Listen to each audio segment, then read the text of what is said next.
క్రైస్తవ సంఘానికి ఉపదేశాలు అనే కార్యక్రమంలోని క్రైస్తవుల వైఖరి అనే ఈ ఎపిసోడ్కి మీ అందరికీ కూడా తిరిగి స్వాగతం. మనం ఈరోజు ప్రత్యేకంగా ఈ యొక్క క్రైస్తవుల వైఖరి గురించి అనేక విషయాలు తెలుసుకోబోతున్నాం.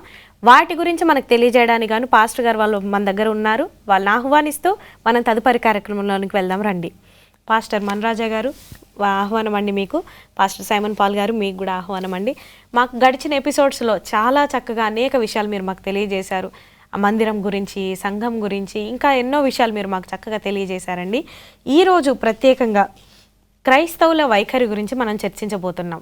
అందులో ప్రత్యేకంగా మనుషులందరూ కూడా ఒక్కొక్కరి పట్ల ఒక్కొక్కలాగా ప్రవర్తిస్తుంటారు. కానీ క్రైస్తవులమైన మనం లేమిలోనూ బాధలోనూ ఉన్న వారి పట్ల ఎలా ప్రవర్తించాలి?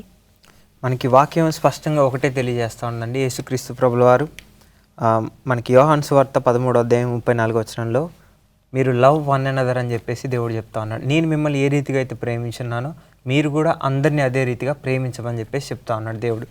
మనం ప్రేమించే దగ్గర కుళ్ళులు, కుతంత్రాలు, ద్వేషాలు పెట్టుకుంటే దాన్ని ప్రేమ అనరండి. ఎప్పుడైతే మనం ఒక దాన్ని అంగీకరించి వీరు నా సహోదరులు, నేను దేవుని నమ్ముకొని దేవుని పిలుపు ద్వారా జీవిస్తున్నా అని ఎవరైతే ఇప్పుడు సంఘంలో ఉంటున్నారో అందరూ ప్రతి ఒక్కళ్ళని కూడా ప్రేమపూర్వకంగా జీవించాలనేది దేవుడు ఇచ్చిన ఆజ్ఞ. ఈ ఆజ్ఞని మీరకుండా మనం జీవించాలి. ఇప్పుడు ఒకళ్ళు లేమిలో ఉండొచ్చు, ఒకళ్ళు కలిమిలో ఉండొచ్చు, లేదంటే ఒకళ్ళు బాధలో ఉండొచ్చు. అందరి పట్ల నువ్వు ఎట్లుండాలంటే నువ్వు సమయానుకూలంగా ఖచ్చితంగా యాక్ట్ చేయాలి. అంటే బాధలో ఉన్న వారి దగ్గరికి వెళ్ళి నువ్వు ఓదార్చేవాడిగా ఉండాలి. అవసరతలో ఉన్నవారికి నువ్వు చేయి జాపేవాడిగా ఉండాలి. దేవుడు కూడా అదే అంటారు, నేను ఆకలితో ఉన్నప్పుడు మీరు నాకు ఆహారం ఇవ్వలేదు, నేను వస్త్రహీనతతో ఉన్నప్పుడు మీరు నాకు వస్త్రాన్ని ఇవ్వలేదు, దాహంతో ఉన్నప్పుడు నాకు మంచినీళ్ళు ఇవ్వలేదని చెప్పేసి దేవుడు చెప్తా ఉంటారు. అంటే ఎవరైతే ఆ స్థితిలో ఉన్నారో ఆ స్థితిలో మీరు ఇవ్వలేకపోతే మీరు దేవుడికి కూడా ఇవ్వనట్టే. దేవుడు యేసుక్రీస్తు ప్రభుల వారు స్పష్టంగా తెలియజేశారు దాన్ని.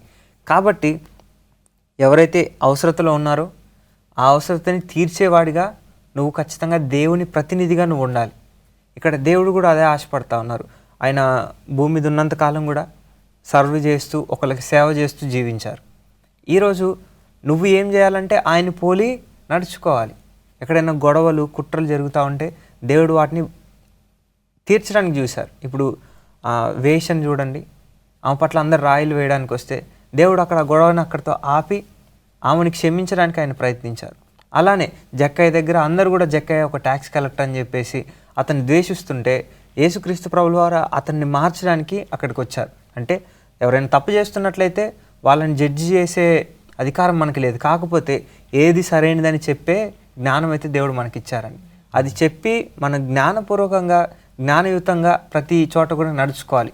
అందుకనే అన్ని విషయాల్లో కూడా ప్రేమ అనేది గొప్పది అని చెప్పేసి దేవుడు వాక్యం సెలవిస్తూ ఉన్నది. ప్రేమ లేని చోట క్రైస్తవుడు ఉండలేడు. ఎంత కఠినమైన పరిస్థితుల్లోనైనా స్టెఫెన్ చూడండి, రాళ్ళతో కొడతా ఉంటే ప్రభువా యేసుక్రీస్తు ప్రభులు వారు చెప్పిన మాట స్టెఫెన్ చెప్పగలిగాడు. వీరేం చేస్తున్నారో వీరికి తెలియదు, వీరికి క్షమించండి అని చెప్పేసి స్టెఫెన్ కూడా చెప్పగలిగాడు. అంటే ఆ క్షణంలో ఆ రాయి వేసిన వాడిని కూడా స్టెఫెన్ ప్రేమిస్తూ ఉన్నాడు. అంటే అతని పట్ల దయగలిగి ఇతను కూడా మారాలి తండ్రి, ఈరోజు ఈ రాయి వేసిన వాడు కూడా పరలోక రాజ్యంలో ఉండాలి అనే ఆశతో అతను అక్కడ ప్రార్థన చేయడం మనం చూస్తూ ఉంటాం. ఈరోజు నీ ప్రవర్తన కూడా నిన్ను ఎంత ద్వేషించే వాళ్ళున్నా, ఎంత దూషించే వాళ్ళున్నా సరే వారి పట్ల వారు ఆయన రాజ్యంలో ఉండాలి అనే ఆశ నువ్వు కలిగి జీవించాలి. చాలా చక్కగా వివరించారు పాస్టర్ గారు. మరి పాస్టర్ గారు, ఇప్పటి వరకు కూడా లేమిలో ఉన్న వారితోనూ బాధలో ఉన్న వారితోనూ మనం ఎట్లా ప్రవర్తించాలనేది ఆ పాస్టర్ గారు చెప్పారు. దిక్కులేని వారు ఉన్నారు కదా, ఇప్పుడు మందిరాల్లోనే కానీ సమాజంలో కానీ చాలామందిని మనం చూస్తుంటాం. వారి పట్ల క్రైస్తవులంగా మన వైఖరి ఎలా ఉండాలంటారు? చాలా చక్కటి ప్రశ్న అండి. క్రైస్తవ్యం అనేది ఎప్పుడు కూడా ఇతరులను ప్రేమించే ఒక వ్యవస్థగా ఉన్నది. యేసుక్రీస్తు మొదటి నుంచి ఆశపడింది అదే, చెప్పేది అది. మనకి యాకోబు రాసిన పత్రికలో 1:27 యేసుక్రీస్తు ఇష్టపడే పరిచర్య ఏంటి అని అంటే బీదలను, విధవరాలను కనికరించటమే అని అక్కడ రాయబడి ఉంది. అదే నిజమైన పరిచర్య అని చెప్పి అంటున్నారు. అదే నిజమైన దేవుని విధానం అని చెప్తా ఉన్నారు. ఇది మనం మర్చిపోతే దేవుణ్ణి మనం మర్చిపోయినట్టే.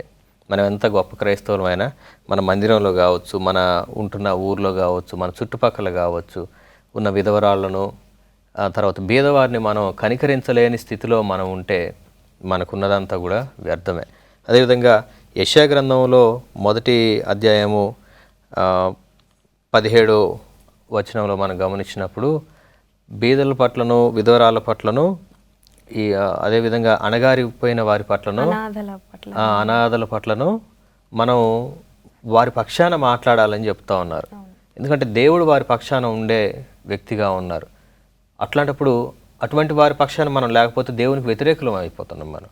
అదేవిధంగా మళ్ళీ నిర్గమకాండము 22వ అధ్యాయము 22వ వచనం మనం గమనించినప్పుడు అడ్వాంటేజ్ తీసుకోవద్దు అంటున్నారు. వారికి ఉన్న పరిస్థితిని బట్టి మనం అడ్వాంటేజ్ తీసుకోవద్దు. ఫర్ ఎగ్జాంపుల్ ఎట్లా ఉంటుందంటే, ఒక విధవరాలు ఒక అరెకరం భూమి ఉందనుకుందాం, పొలం, లేకపోతే చిన్న ఇల్లు ఉందనుకుందాం. ఏదో అనారోగ్యం వచ్చి ఆ ఇల్లు నేను సడన్గా అమ్మాలి అనుకున్నప్పుడు మామూలుగా దాని వాల్యూ 5 లక్షలు ఉంటుంది అనుకుందాం. ఆమె అవసరంలో ఉండి అడుగుతుంది కాబట్టి ఇప్పుడు తక్కువకే ఇచ్చేస్తారు, తక్కువకే మనం దాన్ని తీసుకోవచ్చు అని మనకు తెలిసి అన్యాయం అనిపించినా కానీ మనం ఏం చేస్తాం, దాన్ని ₹1,00,000 అడుగుతాం. అది జరుగుతుందా లేదా?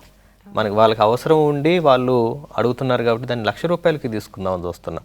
అంటే మనకు తెలిసి కూడా వాళ్ళు ఇబ్బందులో ఉండి అమ్ముకుంటున్నారని తెలిసి కూడా కనికరం అనేది, జాలి అనేది చూపించకపోతే మనలో క్రైస్తవ్యం ఎక్కడుంది? దేవుడు కంపల్సరీ చెప్తున్నారు, do not take advantage of the widows అని చెప్తున్నారు. అదేవిధంగా ఆర్ఫన్స్ విషయంలో కూడా వాళ్ళ దగ్గర మనం ఎప్పుడు కూడా ఏదో ఆశించి మనం ఏమీ చేయకూడదు, కానీ పేదలను కనికరించువాడు యెహోవాకు అప్పిచ్చువాడు అని చెప్తున్నారు. అందుకని మనం వాళ్ళని కనికరించే వాళ్ళగా ఉండాలి. దేవుని కోసం నేను చేస్తున్నా అనుకోవాలి. దేవునికి అప్పు ఇచ్చినప్పుడు ఆయన తీర్చడా మళ్ళీ మనకి 100 రెట్లు ప్రతిఫలం దేవుని దగ్గర నుంచి వస్తుందనే ఆ యాటిట్యూడ్ తోటి మనం ఉండాలి. చాలా చక్కగా వివరించారండి. మరి తదుపరి కార్యక్రమంలోనికి వెళ్ళబోయే ముందు చిన్న విరామం తీసుకొని మళ్ళీ వచ్చేద్దాం. చూస్తున్నారు కదండి, చాలా ఆసక్తికరమైన విషయాలు మనం తెలుసుకుంటా ఉన్నాం. మరిన్ని విషయాలు తెలుసుకోబోయే ముందు చిన్న విరామం తీసుకొని మళ్ళీ వచ్చేద్దాం.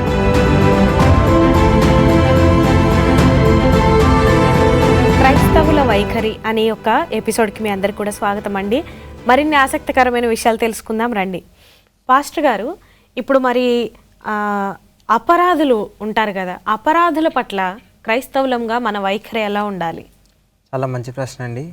ఇప్పుడు అపరాధులు అంటే తప్పు చేసే వాళ్ళు కావచ్చు, లేదంటే వ్యతిరేకించే వాళ్ళు కావచ్చు, లేదంటే దేవుడికి దూరంగా జీవించే వాళ్ళు కావచ్చు. ఎవరైనా సరే మనం దేవుణ్ణి నమ్ముకొని విశ్వాసంలో ఉన్న వాళ్ళు అయినప్పటికీ, విశ్వాసంలో లేని వారు అయినప్పటికీ కూడా మనం ఒకటి జ్ఞాపకం చేసుకోవాలి, దేవుడు అందరితో కూడా ప్రేమగా ఉండమని చెప్పారు. ఇప్పుడు ఈ సందర్భంలో ఎన్ని సమస్యలు వచ్చినా వాళ్ళు మనం ఎంత చెప్పినా వినకపోతూ ఉంటే ఇంకా ప్రేమపూర్వకంగానే మనం చెప్తూనే ఉండాలని చెప్పి దేవుడు చెప్తా ఉన్నారు. మనం పాత నిబంధనలో యెహెజ్కేలు భార్య ఉన్నపాటుగా చచ్చిపోతుంది అని చెప్పేసి దేవుడు వాక్యం సెలవిస్తా ఉంది. అంటే నీ భార్య చనిపోయినప్పటికీ కూడా నువ్వు ఏడవద్దు, నువ్వు బాధపడొద్దు, పొద్దున్నే లేచి సువార్త ప్రకటించాలని చెప్పేసి యెహెజ్కేలుకి దేవుడు చెప్తాడు. అదే రీతిగా యెహెజ్కేలు లేచి వెళ్ళి సువార్త చెప్పడం జరుగుతుంది. పొద్దున్నే తన భార్య చనిపోతారు, తన భార్య చనిపోయిన తర్వాత కూడా తనకి ఎంత బాధ ఉన్నా ఎంత భారం ఉన్నా ఏడవకుండా సువార్త చెప్తారు. ఎందుకు ఈ సందర్భాన్ని చెప్తున్నానంటే, దేవుడు కూడా నేను ఇశ్రాయేల్ పట్ల అదే స్థితిలో ఉన్నా అని చెప్పేసి చెప్తా ఉన్నాడు. అంటే ఇశ్రాయేలీలు తప్పు చేస్తూ ఉంటే మళ్ళా దేవుడు వారిని ఇంకా ప్రేమిస్తూ ఉన్నాడు. ఆయన ఎంత బాధ అయినా ఎంత భారమైనప్పటికీ కూడా వారిని ప్రేమిస్తూ ఉన్నాడు కాబట్టి ఇంకా వాళ్ళకి అవకాశాన్ని ఇస్తూ ఉన్నాడు. ఈరోజు ఎవరైతే అపరాధ జీవితాన్ని జీవిస్తూ ఉన్నారో, పాపపు జీవితాన్ని జీవిస్తూ ఉన్నారో, దేవుడికి దూరంగా జీవించి లేదంటే నిన్ను బాధ పెడుతూ ఇంకా జీవిస్తూ ఉన్నారో, వారికి చివరి వరకు కూడా ఒక అవకాశాన్ని ఇస్తూనే ఉండాలి. అది ఎప్పటి వరకు అనంటే అది దేవుని చిత్తం. అది ఆ కృప, దేవుని కృప ఎప్పటి వరకు ఉంటుందో అప్పటి వరకు కూడా ప్రతి ఒక్కరికి కూడా అవకాశం అనేది అయితే ఉన్నది. కానీ కృప మించిపోయిన తర్వాత కూడా చేయాలని అంటే అది కుదరదండి. అతి త్వరలో ఆయన కృప ఎండవపోతూ ఉన్నది, కృపాకాలం ముగిపోతూ ఉన్నది. ఆ తర్వాత కూడా నేను తప్పు చేస్తానంటే ఇంకా అది వాళ్ళ నాశనానికి వాళ్ళే పాత్రులు. మనం గలతీయులకు రాసిన పత్రిక 6వ అధ్యాయం 1వ వచనంలో చూసుకున్నట్లయితే, తప్పిదంలో ఉంటే సాత్విక మనసుతో వారికి మనం తెలియజేయాలంట. తప్పిదాల్లో ఎవరైతే జీవిస్తూ ఉన్నారో మనం సాత్విక మనసు కలిగి, అంటే మంచి మనసు కలిగి వారితో మాట్లాడుతూ వారికి అర్థమయ్యేలాగా వివరించాలి. వారు అర్థం చేసుకోలేకపోతే ఏ రీతిగా అర్థం చేసుకుంటారో మనం అన్ని ప్రయత్నాలు కూడా చేయాలని చెప్పేసి దేవుడు వాక్యం సెలవిస్తూ ఉంది. అదే రీతిగా రోమీయులకు రాసిన పత్రిక 15వ అధ్యాయము 1వ వచనంలో చూసుకున్నట్లయితే, మనం ఒకవేళ బలంగా ఉన్నట్లయితే దేవునిలో, ఎవరైతే బలహీనులుగా ఉంటా ఉన్నారో వాళ్ళని బలపరచాలని దేవుడు వాక్యం సెలవిస్తూ ఉన్నది. నువ్వు ఎలా చేయాలి, ఏం చేయాలి అని నీకు తెలియకపోతే ప్రార్థన చేయాలి. ఫస్ట్ వాక్యాన్ని చదవాలి. వాక్యము దేవుడై ఉన్నాడు కాబట్టి ఆయన ఖచ్చితంగా మనకి బోధిస్తారండి. ఎలాంటి జ్ఞానము ఆయన మనకి ఇస్తారంటే, మనం ప్రార్థన చేసి బయలుదేరి వెళ్ళినప్పుడు ఇంకా వాళ్ళు మారరు, వాళ్ళు వినరు అనుకునే వాళ్ళు కూడా అనేక మంది మారారు, అనేక మంది విన్నారు. నేను నా జీవితంలో నా కళ్ళారా నేను అలాంటి సాక్ష్యాలు నేను చూసా. నా జీవితంలో కూడా నేను ప్రార్థించి వెళ్ళినప్పుడు అయ్యా వాళ్ళు వింటారో వినరో, అక్కడ ఏం జరుగుతుందో అని బాధతో భారంతో వెళ్ళినప్పుడు ప్రార్థనాపూర్వకంగా బయలుదేరిన తర్వాత అక్కడ పరిస్థితులన్నీ కూడా మారినాయి. అంటే దేవుని ప్రార్థన ఎంతో గొప్పది. నువ్వు సాత్విక హృదయం కలిగి అక్కడ గొడవని రెచ్చగొట్టాలి, చెలరగియాలని అంటే దేవుడు ఖచ్చితంగా అందులో ఎలాంటి అసలు పాలు తీసుకోరు దేవుడు దాంట్లో. ఒకవేళ నువ్వు సమాధానపరిచే విషయంలో ముందుకు వెళ్ళినట్లయితే ఖచ్చితంగా దేవుడు మనకి సమాధానాన్ని దయచేస్తాడు. అది వెంటనే కాకపోవచ్చు, కొన్ని రోజుల తర్వాత అవ్వచ్చు, ఏదో ఒక రీతిగా దేవుడైతే ఎవరైతే నీకు అపరాధంగా మనకు అపరాధంగా ఉంటా ఉన్నారో వాళ్ళని మారుస్తారు. పౌలుని చూడండి, ఆయన అందరినీ క్రైస్తవులందరినీ కూడా చంపుకుంటూ వెళ్తా ఉన్నాడు. ఎవరు ప్రార్థన చేశారో తెలియదు, ఎంతమంది ప్రార్థన చేశారో తెలియదు, కానీ పౌలే మారి సువార్త చేయడం మొదలుపెట్టాడు. చూసారా అండి? అంటే ప్రార్థన అన్నిటిని మారుస్తుంది. ఒక్కసారి దేవుడితో ఎవరైతే ఎన్కౌంటర్ అవుతారో వాళ్ళు ఖచ్చితంగా వారి జీవితాన్ని మార్చుకోగలరు. చాలా బాగా వివరించారండి. మరి పాస్టర్ గారు, ఇప్పుడు చాలామంది మంచి చెప్పినా కానీ వినకుండా వ్యతిరేకిస్తుంటారు కదా, వారి పట్ల మనం ఎట్లా ప్రవర్తించాలి? అంటే ఇప్పుడు మామూలుగా ఇప్పటి వరకు మనం చెప్పుకున్నదంతా కూడా బీదలు కానీ, లేకపోతే అనాథలు కానీ, విధవరాండ్రు కానీ, వారికైతే మనం సహాయం చేస్తాం. కానీ కొంతమంది చాలా కఠినంగా ఉంటారు. వాళ్ళకి మనం మంచి చెప్తున్నా కానీ అసలు వినే ప్రయత్నం కూడా చేయరు. వాళ్ళ పట్ల మనం ఎట్లా ప్రవర్తించాలి? చక్కటి ప్రశ్న అండి. ప్రస్తుతం క్రైస్తవ సంఘం ఎదుర్కొంటున్న ప్రధానమైన సమస్యలు ఇదొకటి. ఈ 2 తిమోతి 3వ అధ్యాయము 1 నుంచి 5 వచనాలు మనం గమనించినప్పుడు, చివరి దినాల్లో జనులందరూ కూడా వ్యతిరేక స్వభావంతో ఉంటారు, రెబెలియస్ మైండ్ తోటే ఉంటారు అనేది ఇక్కడున్న వాక్యం. అంటే మనం ఉన్నది ఖచ్చితంగా అంత్యదినాలు, దేవుని రాకడికి అతి సమీపంలో ఉన్న ఈ టైంలో మనుషులందరూ కూడా ఎక్కువగా వ్యతిరేకమైన ఆలోచన విధానంతో ఉంటారు, కానీ సామరస్యమైన ఆలోచన విధానంతో ఉండరు అనేది మొదటగా గమనించాలి. తర్వాత మత్తయి సువార్త 18వ అధ్యాయం 15వ వచనం నుంచి 17వ వచనం వరకు మనం గమనించినప్పుడు, ఎవరైనా మన సహోదరుల్లో ఒకరు తప్పు చేస్తున్నప్పుడు వారిలో ఉన్న తప్పు నలుగురికి మనం చెప్పడం కాదు, కానీ నేరుగా వెళ్ళి ఆ వ్యక్తితోటే, ఫర్ ఎగ్జాంపుల్ ఇప్పుడు సైమన్ నా చర్చ్ మెంబరు, తను ఏదైనా తప్పు చేస్తూ ఉంటే 10 మందిలో పట్టుకొని నువ్వు అట్లా చేసినావు కదా, నువ్వు అట్లా చేస్తూ ఉంటే నేను చూసినా అని 10 మందిలో ఆయన పరువు మనం తీయకూడదు, కానీ ఆయన దగ్గరికి మనం పర్సనల్గా వెళ్ళి ఆయన్ని పక్కకు తీసుకొని వెళ్ళు, సైమన్ మరి పరిస్థితి ఇది, నువ్వు చేస్తున్న తప్పు ఇది అని మనం ఆయనకి నచ్చజెప్పి అది తెలియజెప్పే ప్రయత్నం చేయాలి. అప్పటికీ వినకపోతే మనకి మళ్ళీ ఇంకొక వాక్యంలో ఏముంటుందంటే, తీతుకు రాసిన పత్రిక 3వ అధ్యాయంలో 10వ వచనం 11వ వచనాలు, ఒకసారి చెప్తే వాళ్ళు వింటరో లేదు, రెండోసారి కూడా చెప్పమన్నారు. రెండోసారి కూడా వినకపోతే ఇంకా వాళ్ళ గతి వాళ్ళకే వదిలిపెట్టమని కూడా బైబిల్లోనే ఉంది. అంటే బైబిల్లో మనం ప్రయత్నం చేయాలి, వాళ్ళకి చెప్పడానికి ప్రయత్నం చేయాలి. అంత మాత్రం వాళ్ళని మనం విడిచిపెట్టినట్టుగా ఉండమని కాదు, కానీ వాళ్ళకి పర్సనల్గా ఏమైనా కౌన్సిలింగ్ ఇవ్వడానికి ప్రయత్నం చేయాలనేది దేవుని వాక్యం. అదేవిధంగా సామెతలు 29వ అధ్యాయంలో కూడా 1వ వచనంలో ఈ విధంగా రాయబడి ఉంది, ప్రతి ఒక్కరు కూడా చెప్పిన వెంటనే వినరు. కొంతమంది ఒక పర్సన్ ఎవరైనా సరే చెప్పింది అంగీకరించలేని స్థితిలో ఉన్నారు అని అంటే వాళ్ళ నష్టానికి అది దారితీస్తుంది అనేది కూడా వారికి ఒక వార్నింగ్ కూడా ఇవ్వాల్సిన అవసరం ఉంది. ఎందుకంటే ఈరోజు ఒక పద్ధతిలో నువ్వు ఉన్నావు, ఆ పద్ధతి మార్చుకోకపోతే నువ్వు నష్టం ఎదుర్కొంటావు అని చెప్పాల్సిన బాధ్యత మనందరి మీద ఉంది. కాకపోతే ఈ వాక్యాలన్నీ కూడా కన్క్లూడ్ చేస్తే మనకు అర్థమయ్యేది ఏంటి అని అంటే, ఎవరిని కూడా డైరెక్ట్గా 10 మందిలో మనం పాయింట్అవుట్ చేయడం కాదు, కానీ ఒక్కటిగా ఉన్నప్పుడు ఆయనకి డైరెక్ట్గా మనం చెప్పడం ఉత్తమం. అంటే నలుగురితోటి ఈ వ్యక్తి ఇట్లా చేస్తున్నారు, ఈ పలానా అట్లా చేసింది, సో ఇట్లా వాళ్ళని మనం బ్యాడ్ చేయడం కాదు, దాన్ని అంటే వాళ్ళని మనం వెనక గోతులు దవ్వినట్టు అవుతుంది. అట్లా కాదు, ఏదైనా సమస్య ఉంటే ఆ వ్యక్తితోనే నేరుగా వెళ్ళి మాట్లాడి మనం చేయడం ఉత్తమం. అది సరైన పద్ధతి దేవుని దృష్టిలో. ఒకసారి చెప్పాలి, 2 సార్లు చెప్పాలి.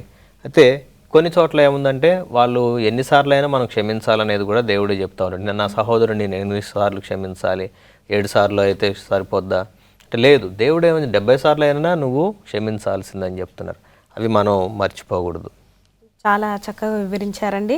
ఇంకా మనం తెలుసుకోబోయే విషయాలు చాలా ఉన్నాయి. వాటన్నిటిలోకి వెళ్ళబోయే ముందు చిన్న విరామం తీసుకొని మళ్ళీ వచ్చేద్దాం. చూస్తున్నారు కదండి, మరిన్ని ఆసక్తికరమైన విషయాలను తెలుసుకుందాం. మీలో ఎన్నో ప్రశ్నలు ఉండుండొచ్చు, వాటన్నిటికి కూడా వాటిలో కొన్నిటికైనా సమాధానం మీకు ఇక్కడ దొరకవచ్చు. కాబట్టి చూస్తూనే ఉండండి. ఈలోపు చిన్న విరామం తీసుకొని మళ్ళీ వచ్చేద్దాం.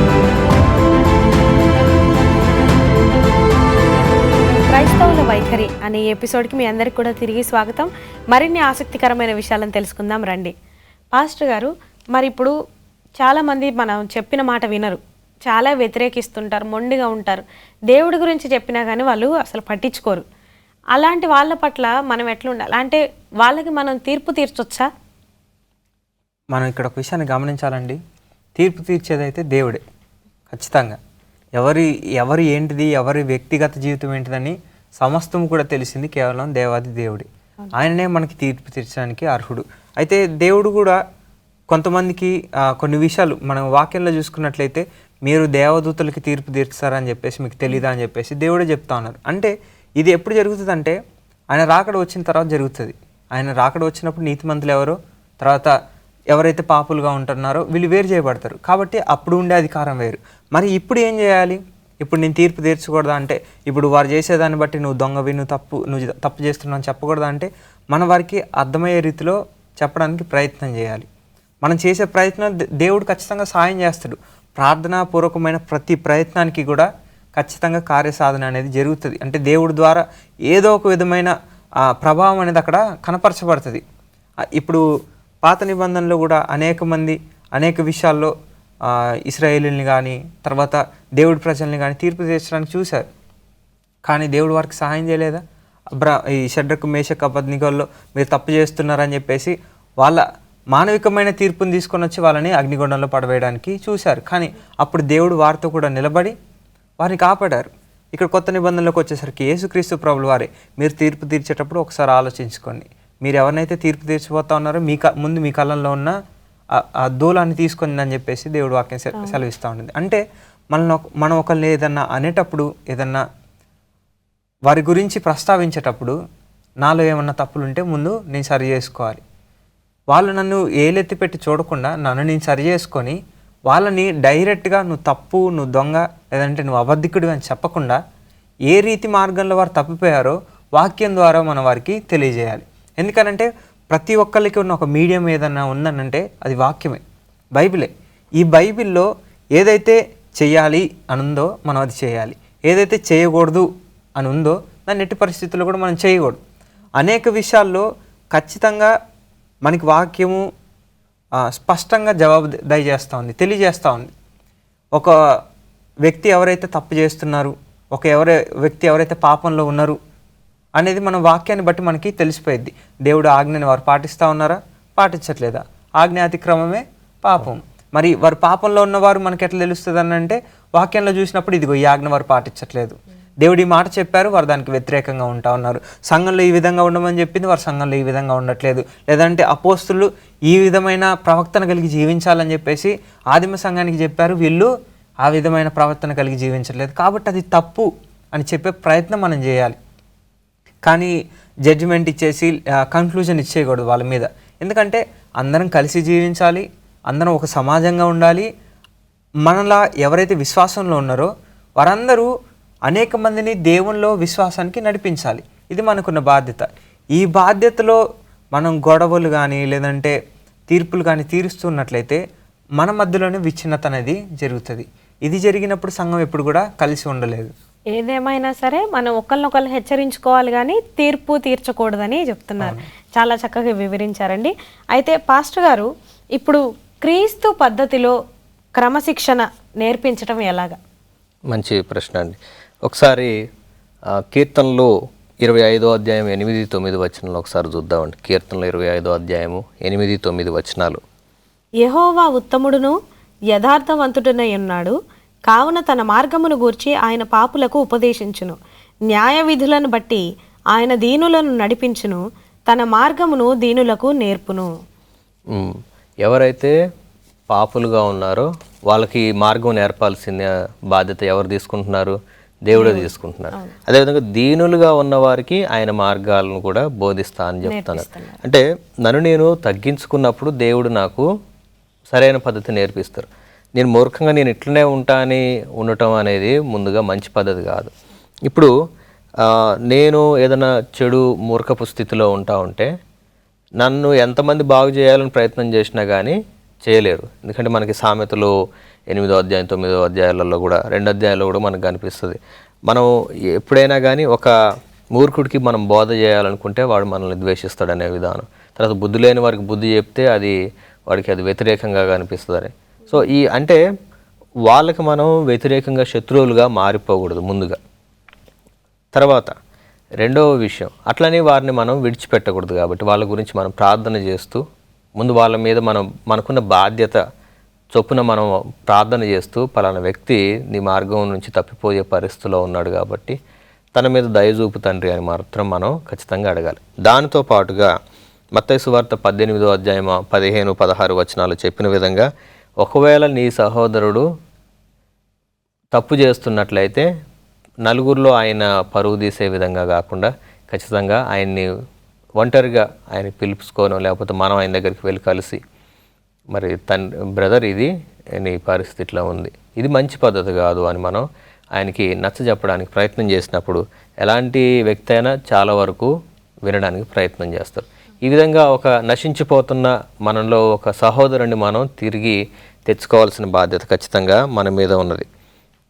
అదేవిధంగా యోబు గ్రంథంలో కూడా 5:20 వచనంలో కూడా చెప్తా ఉన్నారు. ఖచ్చితంగా అది దేవుడు వాళ్ళకి మార్పు ఖచ్చితంగా చేయగలుగుతారు. చాలా చక్కగా వివరించారండి. నిజంగా యేసుక్రీస్తు మాత్రాన్ని మన అందరికీ కూడా ఒక మార్గదర్శకంగా ఆయన ఉన్నారు. ఆయన ఎట్లాగైతే నడిచారో మనల్ని కూడా అట్లా నడవమని ఆయన మనకి చెప్పారు. కాబట్టి మనం అందరం కూడా ఆయన మార్గంలో నడవాలి, ఆయన పద్ధతులు పాటించాలి అని నేను బాగా విశ్వసిస్తాను. అలాగే మీరు చెప్పిన ప్రతి మాట కూడా చాలా విలువైందండి. చాలా చక్కగా వివరించారు. అందుకు గాను మీ ఇద్దరికి కూడా ప్రత్యేకమైన ధన్యవాదాలు. పాస్టర్ గారు, మరి ఈ కార్యక్రమాన్ని ముగించుకోవడానికి చిన్న ప్రార్థన చేసినట్లయితే మనం ముందుకు వెళ్దాం. ప్రార్థన చేసుకుందాం. సర్వ సృష్టికర్తవగు మా ప్రభువా, మీకు వందనాలు.